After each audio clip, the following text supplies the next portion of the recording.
અફઘાનિસ્તાનમાં બાસ્તા કરીને થઈ ગયો. બાસ્તા પઠાણ કહેવાય. તે બાસ્તા પઠાણને 7 માળની બીડી, તેમાં એ અલ્લાહની બંદગી કરે.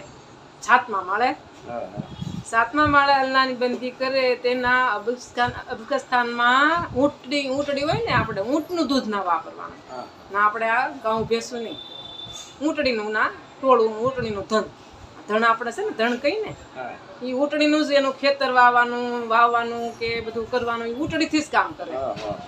તેમાંથી બાસ્તા પઠાણ 7મા માળે અલ્લાહની બંદગી કરે. તે પોરી 7મા માળે પોરી મૂકેલી સિપાહીની, કોઈ ઉપર એની એન્ટ્રી ન પડવી જોઈએ. જો એન્ટ્રી પડે તો એને અલ્લાહની બંદગીમાં વિક્ષેપ પડે, એટલે ધ્યાનમાં ભંગ પડે.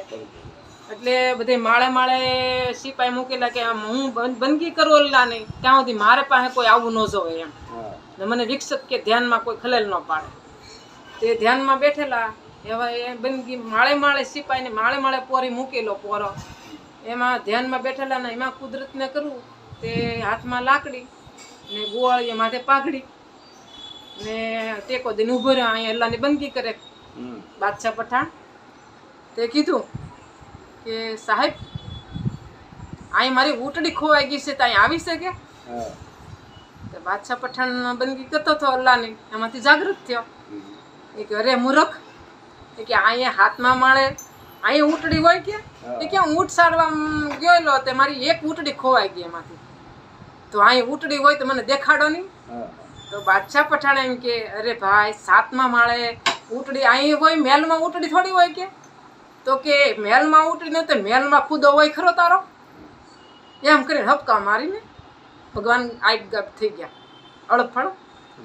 તે બાદશાહ પઠાણ મનમાં ધ્યાન કરે છે ને વિચાર કરે છે, અરે 7મા માળે આ ગોવાળ આવ્યો ક્યાંથી? કે માળે પહેરો અને માળે બધા સિપાહી મૂકેલા છે ને આવ્યો ક્યાંથી?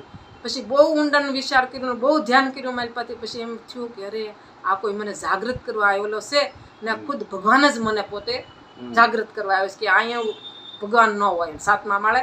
પછી એને બાદશાહ પઠાણ એવો હતો, રાજવી હતો, તેને તરત એના રાજનું જાપ કરી અને જંગલમાં જઈને પ્રભુની બંદગી કરી અને અલ્લાહની ને ઈશ્વરને પ્રાપ્ત કર્યા.